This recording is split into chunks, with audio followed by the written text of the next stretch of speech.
Bonjour et bienvenue dans cette vidéo éditée par l'Église des disciples, vidéo de formation à l'écoute de Dieu. Tous ensemble, nous allons apprendre à écouter ces messages, nous allons apprendre à comprendre ces messages et nous allons apprendre à suivre sa volonté. Tout d'abord, nous allons écouter un témoignage d'un croyant qui écoute Dieu. À tout de suite. Est-ce que tu reçois des messages? Oui, De qui proviennent ces messages? de Dieu. Comment tu le sais?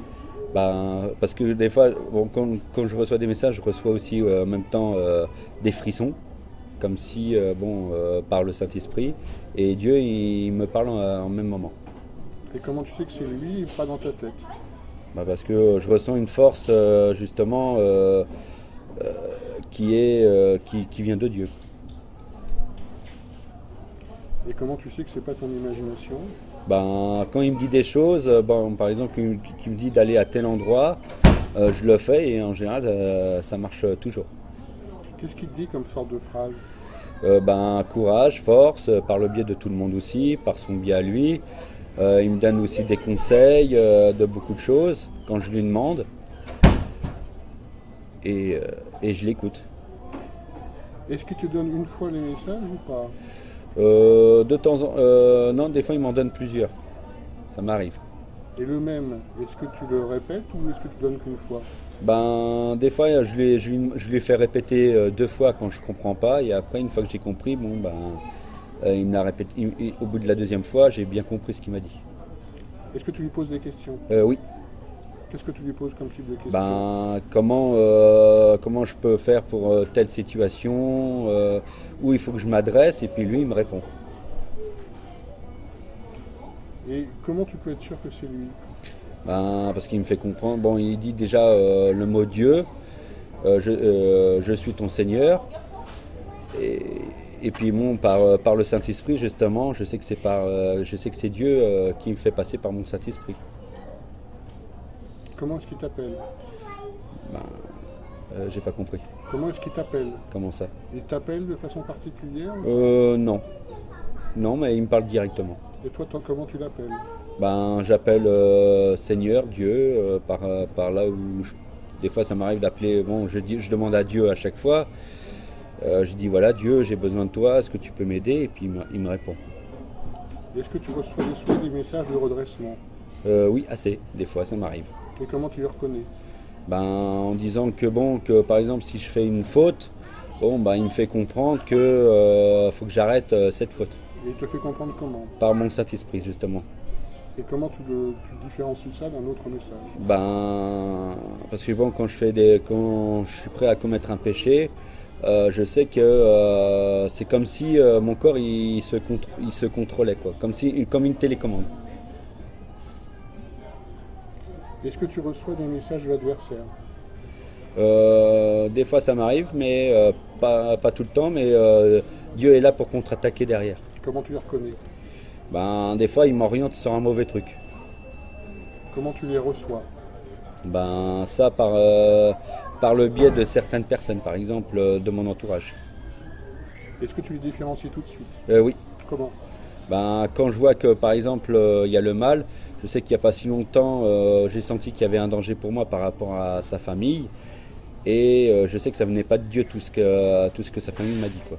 Je sais que c'était Satan. Tu le différencies tout de suite? Oui, j'ai différencié, oui. Quand on a déjà parlé de vaudou ou quoi que ce soit, j'ai compris direct. Est-ce que ça t'aide dans ta vie? Comment ça? Est-ce que ça t'aide dans ta vie de recevoir des messages? Par le Dieu, oui. Mais pas par Satan, ça c'est sûr. J'espère que ce témoignage vous a déjà intéressé. L'écoute de Dieu est quelque chose d'absolument passionnant. Examinons maintenant ce que nous dit la parole sur l'écoute de Dieu. Nous avons un exemple très intéressant d'un apprentissage de l'écoute de Dieu en Samuel, 1 Samuel 3, versets 4 à 10. Voilà ce que nous dit la parole. l'Éternel appela Samuel et il dit, me voici. Et il courut vers Élie et lui dit, me voici, car tu m'as appelé. Et il dit, je ne t'ai pas appelé, recouche-toi. Et il alla se coucher. Et l'Éternel appela encore Samuel. Et Samuel se leva et alla vers Élie et dit, me voici, car tu m'as appelé. Et il dit, je ne t'ai point appelé mon fils, recouche-toi. Et Samuel ne connaissait pas encore l'Éternel, et la parole de l'Éternel ne lui avait pas été encore révélée. Et l'Éternel appela encore Samuel pour la troisième fois, et il se leva et alla vers Élie et dit, me voici, car tu m'as appelé. Et Élie comprit que l'Éternel appelait le jeune garçon. Et Élie dit à Samuel, va, couche-toi, et si on t'appelle, tu diras, parle, Éternel, car ton serviteur écoute. Et Samuel s'en alla et se coucha à sa place. Et l'Éternel vint et se tint là. Et il appela comme les autres fois, Samuel, Samuel. Et Samuel dit, parle, car ton serviteur écoute. Ce passage est très intéressant. Pourquoi? Parce que nous voyons que le jeune prophète en formation a du mal à entendre Dieu, c'est donc bien un apprentissage, et il confond la voix de Dieu avec la voix d'Élie, la voix de son père en quelque sorte. Et c'est passionnant parce que c'est bien ce qui se passe. C'est donc la voix que nous voulons écouter est une voix bienveillante, douce, d'une personne. Et c'est bien une clé de compréhension extrêmement importante. Nos pensées viennent de nous, ce sont nos propres pensées. Là, nous voulons écouter quelque chose de différent, qui est une personne, qui est notre Père bienveillant, qui nous parle avec douceur et amour comme la voix du Père charnel. Et c'est vraiment ce que nous devons faire. Donc, il y a un apprentissage qui est extrêmement biblique et qui prend un petit peu de temps. Voyez le conseil qui est donné, euh, va, couche-toi, et si on t'appelle, tu diras, parle, Éternel, car ton serviteur écoute. Ce qui veut dire que nous avons absolument besoin d'être dans une position de serviteur qui écoute. Voilà un premier enseignement qui est très important. Un autre enseignement qui est dans la parole de Dieu est en Jean 8, 47. Celui qui est de Dieu écoute les paroles de Dieu. C'est pour cela que vous n'écoutez pas, parce que vous n'êtes point de Dieu.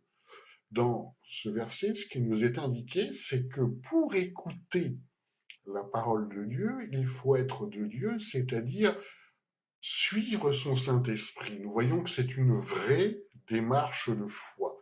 Et il est vrai qu'un certain nombre d'églises, curieusement, disent que nous ne pouvons plus écouter Dieu, que seule la parole de Dieu écrite nous suffit. Ce n'est pas ce que nous dit la Bible.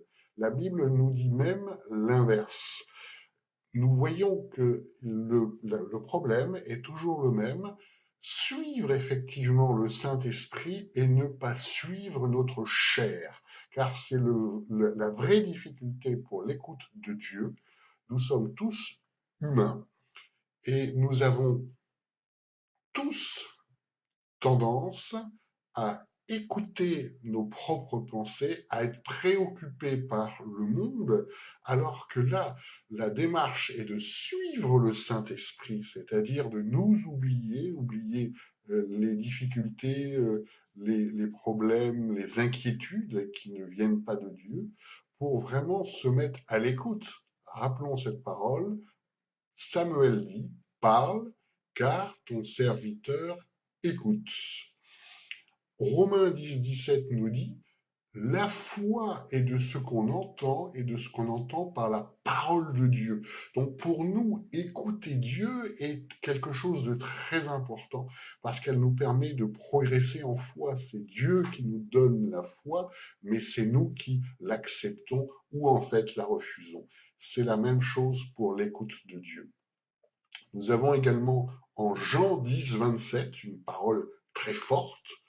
Mes brebis entendent ma voix et moi, je les connais et elles me suivent. Jésus nous dit bien que c'est par sa voix que se font les choses. L'obéissance et l'écoute ne forment qu'un. Nous avons également, pour ceux qui nous disent, oui, mais ce n'est plus valable l'écoute de Dieu au jour d'aujourd'hui, des preuves bibliques de l'inverse. Nous avons justement en Apocalypse 2,7 une phrase très forte, que celui qui a des oreilles écoute ce que l'Esprit dit aux églises. Cette phrase est tellement forte qu'elle est répétée en Apocalypse 2,11, que celui qui a des oreilles écoute ce que l'Esprit dit aux églises, puis en Apocalypse 2,17, que celui qui a des oreilles écoute ce que l'Esprit dit aux églises, et en Apocalypse 2,29, nous avons également que celui qui a des oreilles écoute ce que l'Esprit dit aux églises. Ces textes sont très importants, tout simplement parce que dans le passage d'Apocalypse, il nous parle justement des déviations des églises par la secte nicolaïte. Rappelons que la secte nicolaïte a commencé très tôt à détruire la plus belle église construite par Paul, celle qui brillait, qui était l'église d'Éphèse, et la secte nicolaïte a commencé à introduire des principes du monde dans l'église pour la faire dévier. C'est quelque chose que nous retrouvons dans énormément d'églises au jour d'aujourd'hui, et nous voyons que la seule façon de sortir de ça, de ces principes du monde, est d'écouter Dieu. C'est également pour cette raison qu'un certain nombre de mouvements ou d'églises n'arrivent pas à écouter Dieu. Il y a toujours la même chose. Pour écouter Dieu, c'est être dans le Saint-Esprit, c'est suivre le Saint-Esprit et ne pas suivre nos raisonnements qui sont par la chair. Et ça, c'est fondamental et c'est une leçon que beaucoup d'églises devraient pouvoir appliquer, mais malheureusement ont beaucoup de mal avec ces questions-là. Donc, la question d'écoute de Dieu est une question énorme, très biblique et tellement importante pour nos vies. Beaucoup nous disent seule la parole écrite suffit pour nos vies, et nous voyons que dans nos vies, il y a plein de questions que la parole écrite ne traite pas. La parole écrite nous montre une voie générale extrêmement importante, un guide extrêmement important pour nos vies, mais ce n'est pas la parole écrite qui nous dit si nous devons aller dans une ville ou dans l'autre, si nous devons aller dans une église ou l'autre, ou si nous devons les choix que nous devons faire à tout moment. Ce sont bien la parole de Dieu écoutée qui nous l'enseigne. Si nous voulons faire une analogie, la parole de Dieu écrite est une carte qui nous guide de façon précise et extrêmement importante, mais le Saint-Esprit est une boussole qui nous permet justement d'avoir la bonne direction à tout moment. Et l'écoute de Dieu est véritablement une œuvre du Saint-Esprit. L'écoute de Dieu est vraiment proportionnelle à l'action du Saint-Esprit dans nos vies. Donc, je vous encourage vraiment à travailler cette question d'écoute de Dieu. Vous verrez à quel point euh, vous allez pouvoir vous développer, comprendre bien les chemins de Dieu pour vous dans vos vies. Et c'est également bien entendu valable pour les églises, pour que les églises prennent les bonnes directions. L'écoute de Dieu est tellement importante. Merci. Revenons sur cette première clé si importante. Le message de Dieu que nous pouvons écouter n'est pas juste une information comme peut l'être une pensée ou juste une impression. C'est en fait une relation avec une personne qui est notre Père. Et cela change énormément les choses. Cela change énormément le, le sens du message et la façon dont nous allons différencier ce message des pensées qui nous traversent l'esprit toute la journée. Rappelons-nous dans la parole en Matthieu 7, 11. Si donc, méchants comme vous l'êtes, vous savez donner de bonnes choses à vos enfants, à combien plus forte raison votre Père qui est dans les cieux donnera-t-il de bonnes choses à ceux qui les lui demandent?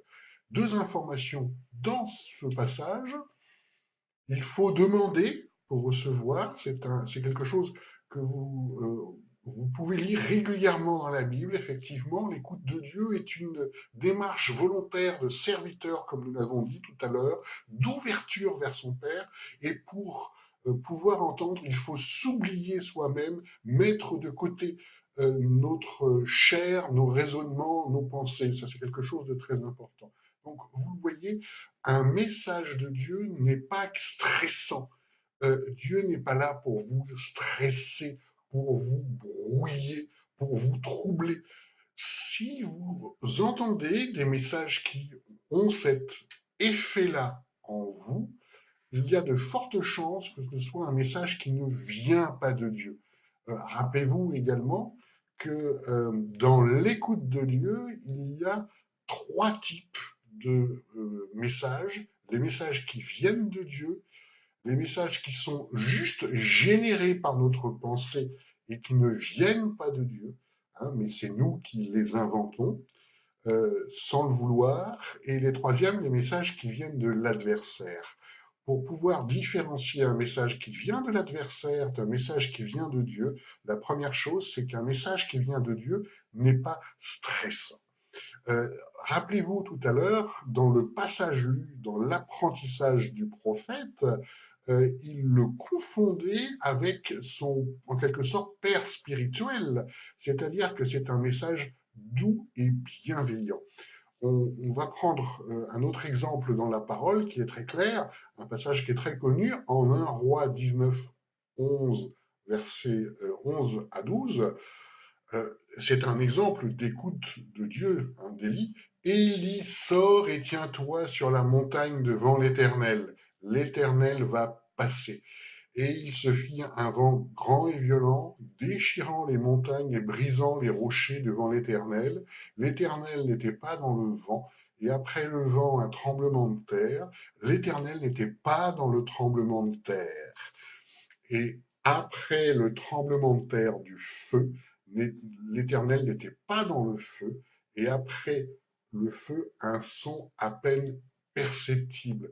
Et ce son doux, en fait, ce son à peine perceptible, est véritablement la façon dont Dieu nous parle. C'est pourquoi nous devons être en paix à l'écoute et ne pas être perturbés par nos propres pensées.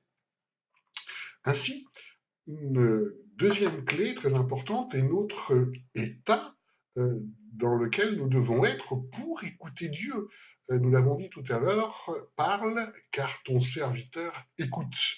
Ainsi, pour pouvoir écouter Dieu et par extension suivre le Saint-Esprit tout simplement dans nos vies, nous devons véritablement être des vases, comme il dit dans la Bible, c'est-à-dire mettre de côté notre nature humaine. La première chose qu'il est très important de pouvoir faire pour écouter Dieu est laisser être dans le silence de notre pensée, de notre nature humaine. Donc vous pouvez tout à fait être dans une séance de prière, un moment en tout cas spirituel calme dans lequel vous cherchez à être en relation avec Dieu. Rappelons-nous en Ésaïe 26, 3, il est dit à celui qui est ferme dans ses sentiments, tu assures la paix parce qu'il se confie en toi. Donc, Nous avons la paix quand nous nous confions en Dieu. Et effectivement, il y a deux caractéristiques ici. C'est que c'est bien Dieu qui nous donne la paix. Et quand nous écoutons un message de Dieu, nous percevons cette paix de façon claire, ce qui nous permet de différencier également un message qui vient de Dieu par rapport à nos propres pensées. Mais il nécessite également d'être en paix, c'est-à-dire d'être véritablement à l'écoute. Ainsi, vous aurez beaucoup de mal à écouter Dieu si vous êtes dans un environnement bruyant ou stressant, et si vous-même vous êtes stressé. Ce n'est pas comme ça que vous pouvez écouter Dieu. Rappelons également que tout ce qui est peur ne vient pas de Dieu, hein, puisque le Dieu, notre Père, est justement là pour nous rappeler en permanence, ne vous inquiétez de rien. Ainsi, pour écouter Dieu et pour recevoir sa paix, il faut déjà être, dans un premier temps, dans des phases d'écoute. Nous avons des exemples très clairs quand David, qui est prophète, à certains moments, nous le voyons, il partage le fait qu'il n'entend plus Dieu, qu'il pleure, qu'il est dans la douleur. Effectivement, pour écouter Dieu, la première chose, c'est pouvoir avoir un moment de quiétude et de paix. Il est excellent dans ces moments-là d'être dans la prière. Nous pouvons tout à fait lire effectivement avant un passage biblique. En tout cas, être véritablement en condition pour entendre Dieu. C'est donc notre état intérieur qui nous prédispose ou pas à entendre Dieu. Une autre clé très importante euh, que nous retrouvons dans la parole est dite en Matthieu 6:8. Ne leur ressemblez pas, car votre Père sait de quoi vous avez besoin avant que vous le lui demandiez. Et ça se fait.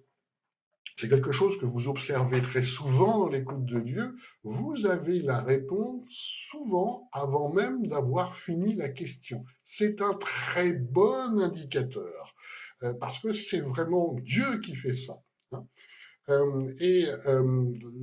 Cela vous encourage également à poser des questions à Dieu. N'oubliez pas que Dieu n'attend que ça d'avoir des relations avec vous. Euh, le fait d'être en relation par la prière, voilà pourquoi la Bible nous dit sans arrêt, prier sans cesse, ça veut dire chercher la relation avec Dieu. Certains, curieusement, ont peur de poser des questions à Dieu en disant je vais le déranger, il est trop grand pour moi, c'est une erreur, car nous avons un Père qui s'intéresse à nous à tel point qu'il connaît le nombre de chaque cheveu qui est sur nos têtes. Donc tout ce qui nous concerne l'intéresse tout simplement parce que nous, en tant qu'hommes, notre Fils bien-aimé, tout ce qui le touche nous intéresse. C'est cette même relation que nous avons avec le Père éternel. Donc, n'hésitez pas à véritablement poser des questions et aussi à reformuler quand vous ne comprenez pas. Si vous l'avez entendu une première fois, vous l'entendrez une deuxième, troisième et quatrième fois. Ce n'est pas lui qui arrête de vous parler, bien que ça puisse arriver. Souvent, c'est nous qui n'entendons plus. Une autre clé pour l'écoute de Dieu très importante, c'est bien se rendre compte de qui nous parle. Qui nous parle, comme Dieu est le même hier, aujourd'hui et demain, le vocabulaire utilisé va se retrouver souvent dans la Bible. Ça n'est pas une règle absolue, en ce sens que nous pouvons avoir des messages en langage courant, en tout cas qui vous parlent, mais le sens est toujours strictement dans le sens biblique. Et ça, c'est effectivement une validation qui va être extrêmement importante, c'est-à-dire de toujours vérifier que le message ait un sens exactement biblique.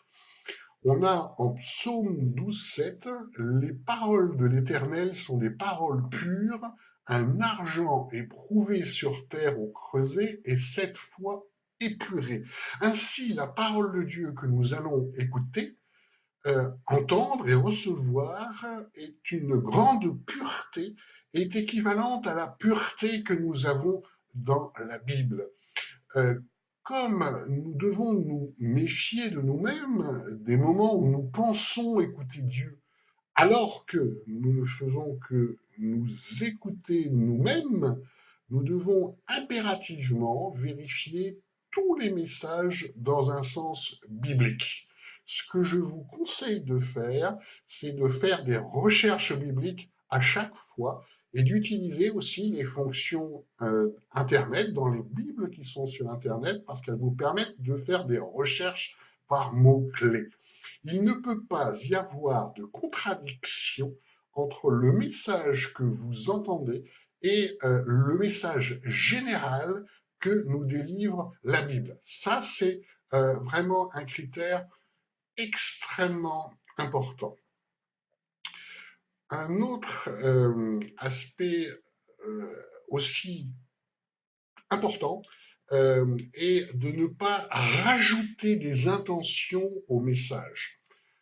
Nous l'avons en Apocalypse 22-18.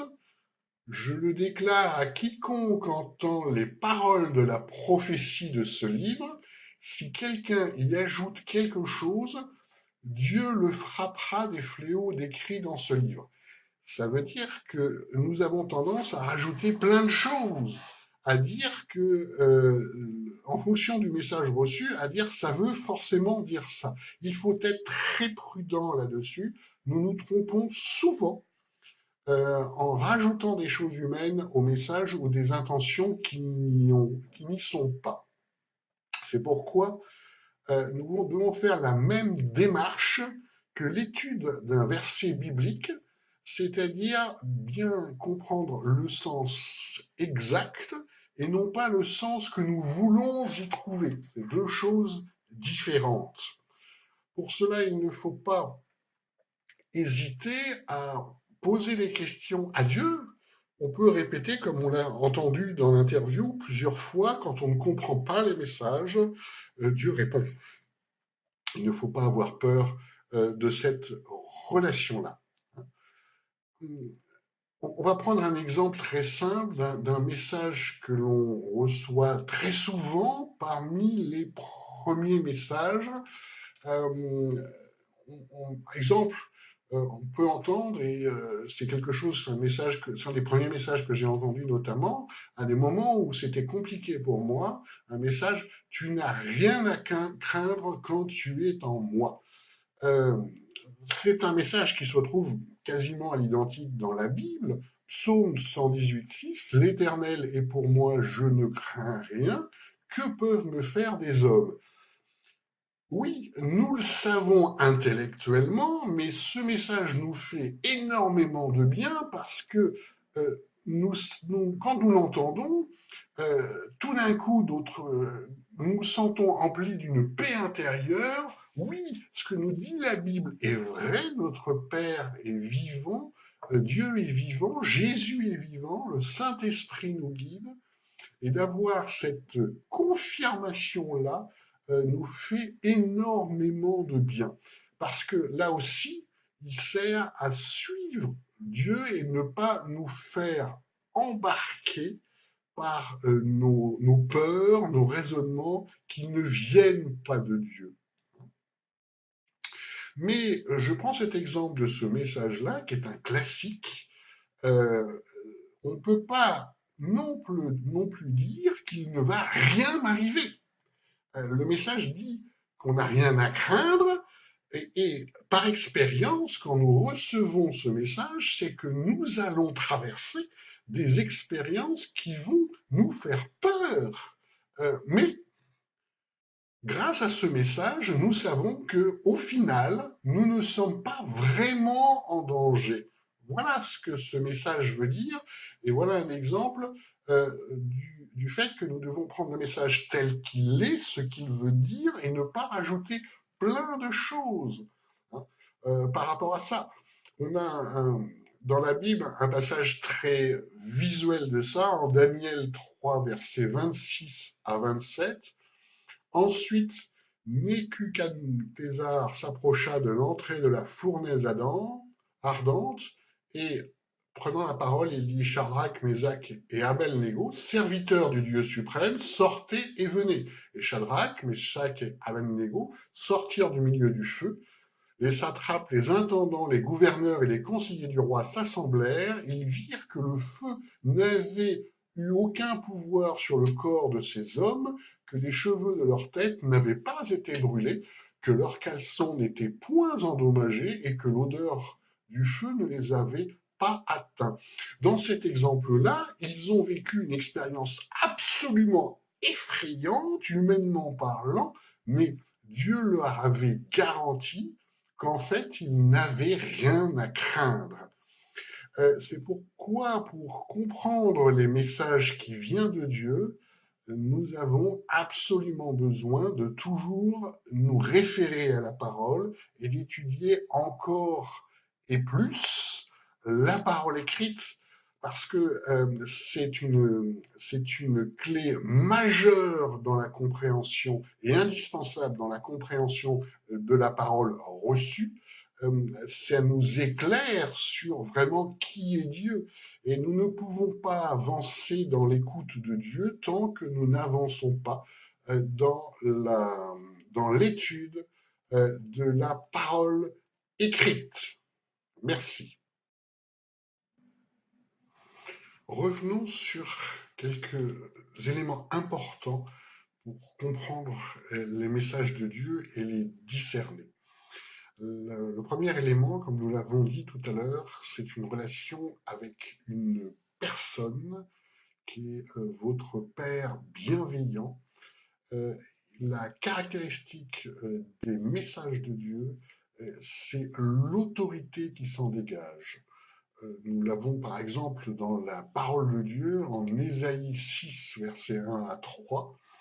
L'année de la mort du roi Osias, je vis le Seigneur assis sur un trône haut et élevé, et les pans de sa robe remplissaient le temple. Des séraphins se tenaient au-dessus de lui. Ils avaient chacun 6 ailes, de 2 ils se couvraient la face, de 2 ils se couvraient les pieds, et de 2 ils volaient. Et ils criaient l'un à l'autre et disaient: Saint, Saint, Saint est l'Éternel des armées, toute la terre est pleine de sa gloire. Voilà l'autorité de Dieu. Comme nous le voyons, vous devez effectivement ressentir une autorité dans les messages. C'est bien une relation avec une personne qui est Dieu, et vos propres pensées n'ont pas cette autorité. Ce sont juste des pensées humaines. Quand vous entendez, comme nous l'avons dit tout à l'heure, un message qui vous perturbe, qui vous stresse, il peut s'agir d'un message de l'adversaire, de Satan. Nous avons en 2 Corinthiens 11, 14, Satan lui-même se déguise en ange de lumière. Ça veut dire qu'il sait très bien imiter un message de Dieu, mais en mal. Pourquoi en mal? Parce que ça sera d'une autorité bien inférieure au message de Dieu. Et quand vous avez l'habitude, vous pourrez reconnaître facilement les 2 types de messages en différenciant l'autorité qui s'en dégage. Une deuxième caractéristique de ces messages de Dieu, c'est l'effet que ça a dans nos vies. Pour prendre un exemple simple, quand vous avez un verset qui vous touche particulièrement, cela change votre vie. Et la parole de Dieu n'est pas comme une pensée humaine. Quand elle est reçue, ce sont des paroles qui peuvent tout à fait changer votre vie. Nous avons en Josué 23, 14, « Voici, je m'en vais maintenant par le chemin de toute la terre. Reconnaissez de tout votre cœur et de toute votre âme qu'aucune de toutes les bonnes paroles prononcées sur vous par l'Éternel votre Dieu n'est restée sans effet. toutes se sont accomplies pour vous, aucune n'est restée sans effet. Ce que ça veut bien dire, c'est que cette parole reçue, entendue,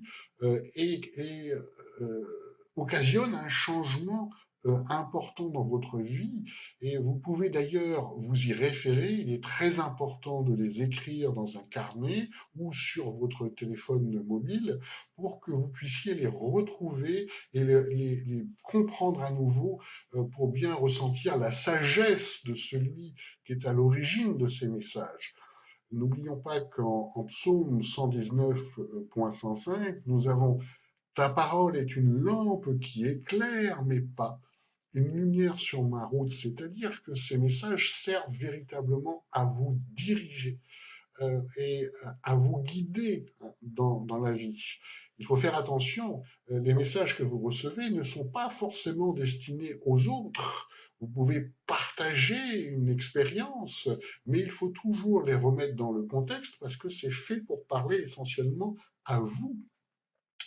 Ça n'a pas forcément de valeur prophétique pour tout le monde, même si c'est toujours une excellente expérience à partager pour encourager l'écoute de Dieu.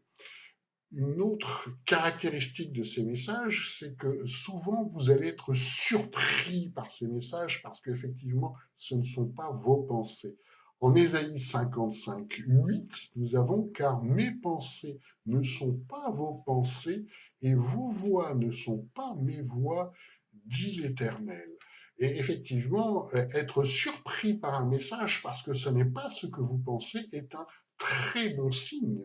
Un autre caractéristique également, c'est de bien comprendre ce que Dieu veut dire, et de bien comprendre que le raisonnement est un raisonnement qui nous dépasse complètement. Donc, nous devons prendre le message tel qu'il est, une grâce, mais en comprenant que ces vues nous dépassent complètement notre intelligence ou nos petits raisonnements véritablement. Un exemple de cela, c'est que vous entendrez parfois dans des messages que quelque chose de bénéfique, souvent, va arriver bientôt. Bientôt pour nous humains, c'est dans 15 jours. Pour Dieu, ça peut être plusieurs années.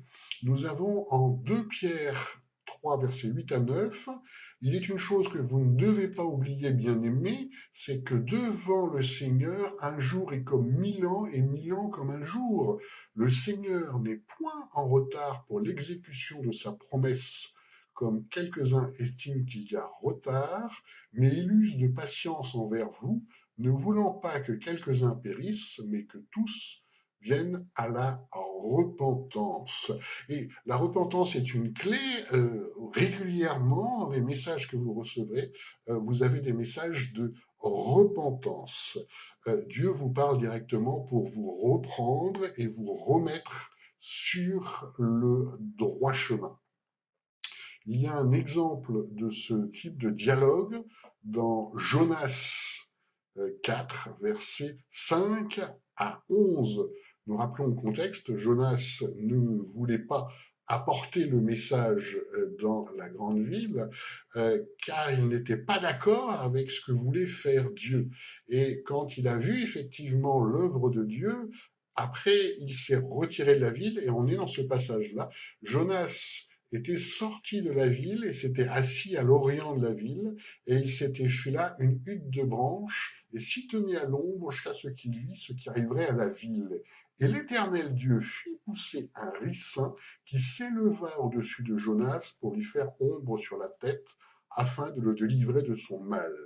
Et Jonas se réjouit d'une grande joie à cause de ce ricin. Et l'Éternel fit venir au lever de l'aurore le lendemain un ver qui piqua le ricin, et il sécha. Et voici, au lever du soleil, Dieu fit venir un vent d'Orient brûlant, et le soleil donna sur la tête de Jonas, et il défaillit et demanda de mourir en disant: la mort me vaut mieux que la vie. Et Dieu dit à Jonas: fais-tu bien de te fâcher à cause de ce ricin? Et il répondit, je fais bien de me fâcher jusqu'à la mort. Et l'Éternel dit, tu t'affliges au sujet d'un essaim pour lequel tu n'as pas travaillé, que tu n'as pas fait grandir, qui est venu en une nuit et qui a péri en une nuit. Et moi, je ne m'affligerai pas au sujet de Ninive, la grande ville dans laquelle il y a plus de 120 000 hommes qui ne savent pas distinguer leur droite de leur gauche et des bêtes nombreuses. Dans cet exemple-là, nous voyons que Dieu reprend Jonas par un message et aussi par des faits. Ce qui veut dire que même si nous l'avons dit tout à l'heure, le message n'est pas stressant, il peut être perturbant quand il s'agit d'un message de repentance, mais vous le différenciez très rapidement d'un message de l'adversaire avec l'expérience et surtout en travaillant la parole de Dieu, la parole écrite, qui reste une référence indispensable pour tout ce qui est écoute de Dieu et relation avec Dieu en général. Bien, nous allons faire un récapitulatif de tout ce que nous avons vu jusqu'à présent pour que vous puissiez appliquer cette écoute de Dieu au quotidien. La première chose que nous avons vue, c'est la relation à une personne. C'est justement ce qui fait la différence avec vos pensées, qui sont de simples informations, mais la relation avec Dieu, notre Père, qui est un Père bienveillant pour nous, est quelque chose d'exceptionnel que vous allez ressentir. Vous ressentez une paix, vous ressentez un amour, une douceur qui finit par vous guider dans la bonne direction. Un déterminant toujours par rapport à la relation avec Dieu, par l'écoute de Dieu, et le fait que Dieu nous dépasse complètement par sa sagesse et son intelligence. Ainsi, les messages que vous allez recevoir doivent être compris à travers l'étude de la parole écrite, de la sagesse biblique, et non pas à travers nos simples raisonnements humains. Un autre élément aussi, c'est que Dieu nous parle de plein de façons, en fait. Là, nous allons nous concentrer sur les messages intelligibles pour vous, hein. Il ne s'agit pas de messages qui retentissent dans la pièce, bien entendu. Nous allons nous rappeler d'un passage en Jérémie 1,11 où il est dit « Et la parole de l'Éternel me fut adressée en ces mots, que vois-tu » Et je répondis « Que vois-tu, Jérémie ?» Et je répondis « Je vois une branche d'amandier. » Dans cet exemple-là, c'est une image que Dieu envoie en quelque sorte ou attire l'attention sur une image pour parler à Jérémie. Donc, vous pouvez également recevoir certaines images. Nous allons faire d'ailleurs une autre formation spécifiquement sur les rêves et les visions qui sont spécifiques, mais qui sont également de la relation avec Dieu. Cependant, le plus courant est d'entendre un message intelligible. Une autre clé que nous avons également vue, c'est que tout dépend de votre état d'esprit. Vous ne pouvez pas recevoir de message correctement si vous êtes stressé, si vous n'êtes pas disponible. Donc la première étape pour vous, c'est vous mettre à l'écoute de Dieu, c'est d'apaiser votre esprit. Ça peut être par la prière, ça peut être par l'étude de la parole de Dieu. Nous avons également certains exercices qui sont possibles, comme de la méditation, parce qu'après tout, tout cela est de la méditation. Vous trouverez également sur notre site internet de la méditation zazen. Rassurez-vous, ce n'est pas pour vous transformer en moine zen, c'est juste une technique pour qui aide certains à se, entre guillemets, vider la tête pour permettre justement l'écoute de Dieu dans des bonnes conditions.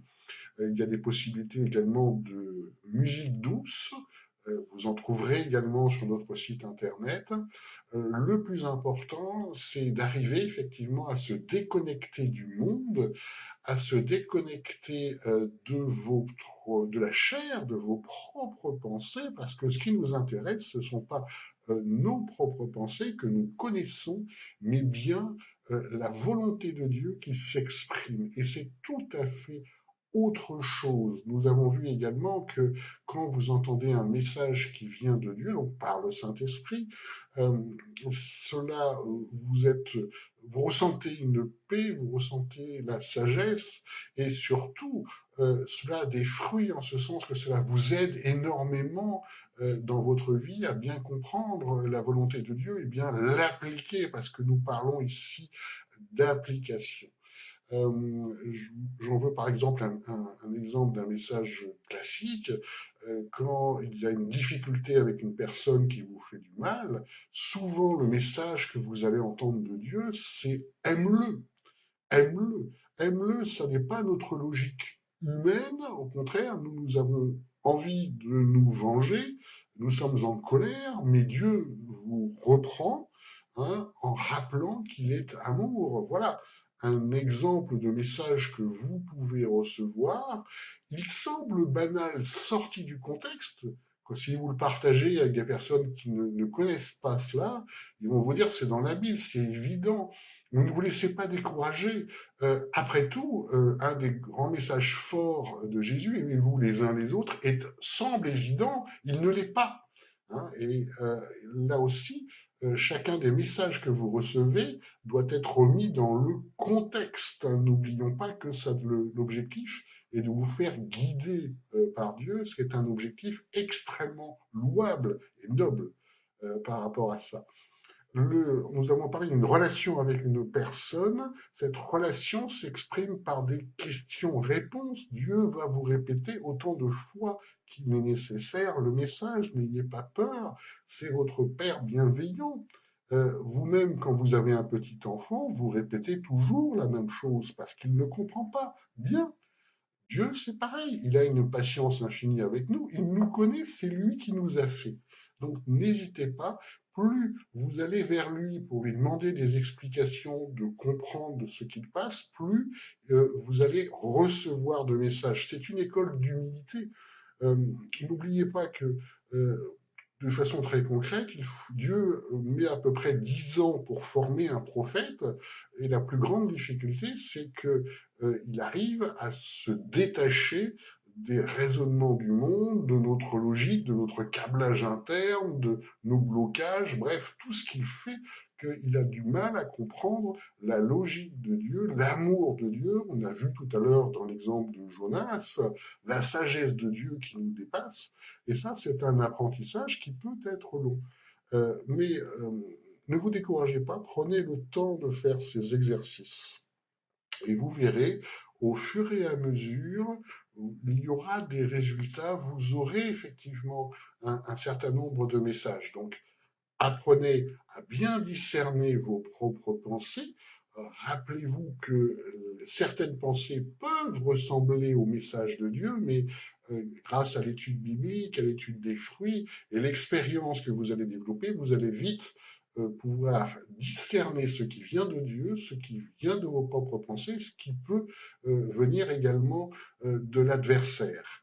Entourez-vous de personnes qui peuvent vous aider véritablement, sachant que nous sommes dans un monde où certaines églises ont beaucoup de mal avec ces questions-là.